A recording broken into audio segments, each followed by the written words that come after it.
eu acho que talvez seja importante pensar, em primeiro lugar, que o fascismo ele é uma direita muito específica.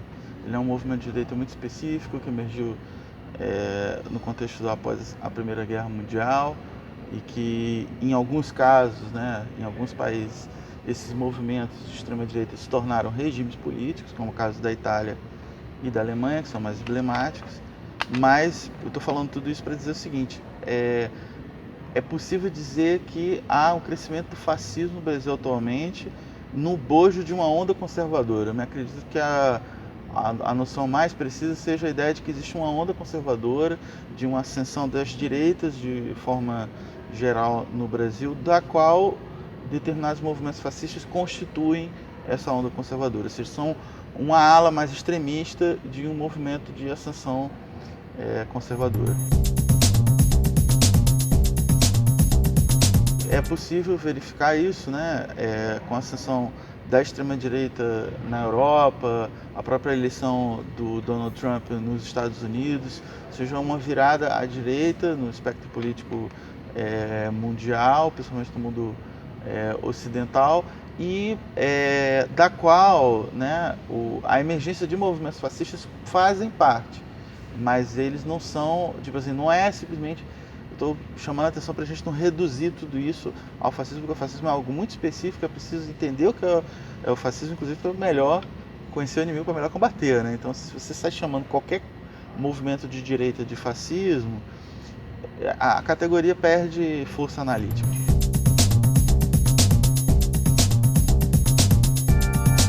Em primeiro lugar, né, a gente tem um novo momento na história do capitalismo nos últimos 40 anos, né, que tem várias características desse chamado novo capitalismo, o capitalismo contemporâneo, predomínio do mundo financeiro, né, para usar um jargão mais inteligível, né, o chamado neoliberalismo, né, e o neoliberalismo, né, como época histórica, né, ele é baseado numa ideologia que tem um colega meu da Universidade Federal Fluminense que chama que é uma ideologia autoimune, né? Ou seja, há 40 anos tem um processo de neoliberalização do mundo, né, para usar uma expressão do David Harvey, e toda vez que entra em crise,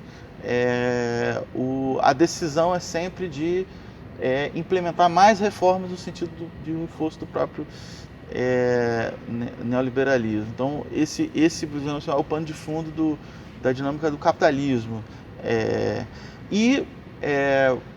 Como esse é uma forma do capitalismo que gera muitos desastres sociais, muita fragilidade no tecido social, eventualmente surgem alternativas que se apresentam como alternativa ao neoliberalismo, e uma vez no poder implementam o mesmo programa do adversário, o que leva a uma grande frustração. Por que eu estou falando isso? Porque acho que esse é um dos elementos da crise presente, que é o desgaste das instituições da democracia liberal, né? Se a gente pensar bem, quando teve o colapso da União Soviética, né? Ou seja, a vitória do capitalismo na Guerra Fria, o conservadorismo político dizia que era o fim da história, que o mundo tinha chegado à conclusão de que o melhor caminho era a economia de mercado e a democracia liberal. Então parecia que a democracia liberal era alguma coisa intransponível, né?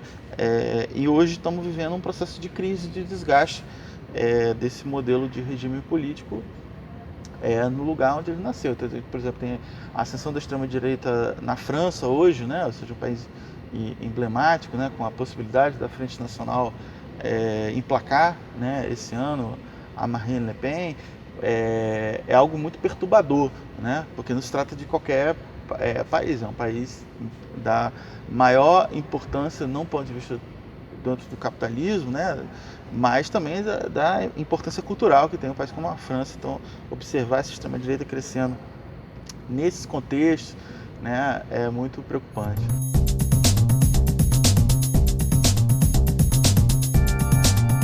O Brasil teve um movimento fascista típico nos anos 30, que foi a Ação Integralista Brasileira, liderada pelo Plínio Salgado, né, que era um intelectual, foi um intelectual importante no Brasil, de cunho fascista, e outros, né, que participaram, Gustavo Barroso, e foi um movimento de massa. Foi um movimento que conseguiu arregimentar muita gente pelo Brasil inteiro, com uma mensagem nacionalista, xenófoba, e copiando claramente os trejeitos do fascismo. O integralismo, esse movimento existe até hoje, obviamente que com uma força muito marginal, né? É absolutamente irrisório a penetração que ele possui. Então a gente tem a emergência de outros fascismos ao longo do período, mas o momento o fascismo se tornou um movimento de massa mesmo no Brasil foi durante a década de 30, né?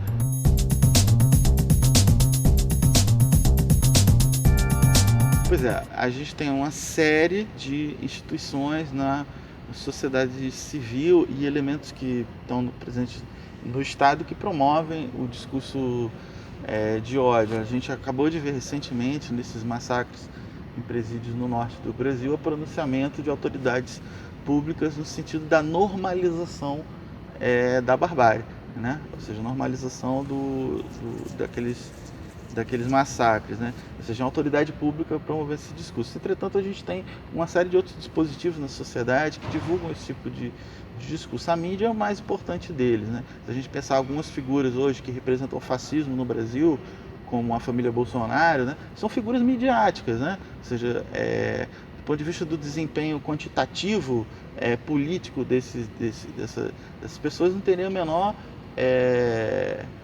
digamos assim, o menor cabimento que eles tivessem tanta exposição assim na mídia se não fosse simplesmente a repercussão dos seus discursos de ódio, né? Além disso, a gente tem as igrejas neopentecostais, né, que também difundem o discurso de ódio. Não por acaso o Jair Bolsonaro, não só pelo fato de ele ser evangélico, mas ele tem apoio de algumas igrejas evangélicas, né, que apoiam a sua candidatura também. Então seria outro tipo de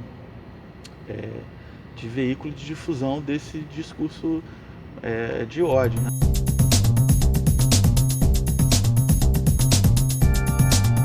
O que é preciso dizer também é que com a derrubada do governo Dilma e a emergência dessa nova ordem que está aqui, esses grupos cumpriram um papel importante nesse movimento de deposição e por isso eles têm um peso importante no aparelho de Estado, e a partir disso eles promovem uma série de iniciativas que eles já vinham pregando anteriormente, que agora eles se sentem confortáveis para implementar. Por exemplo, o projeto Escola Sem Partido, né, que é um projeto estúpido, né, de quem não conhece o que é o processo educacional, né, mas que consegue arregimentar esse conservadorismo político contra.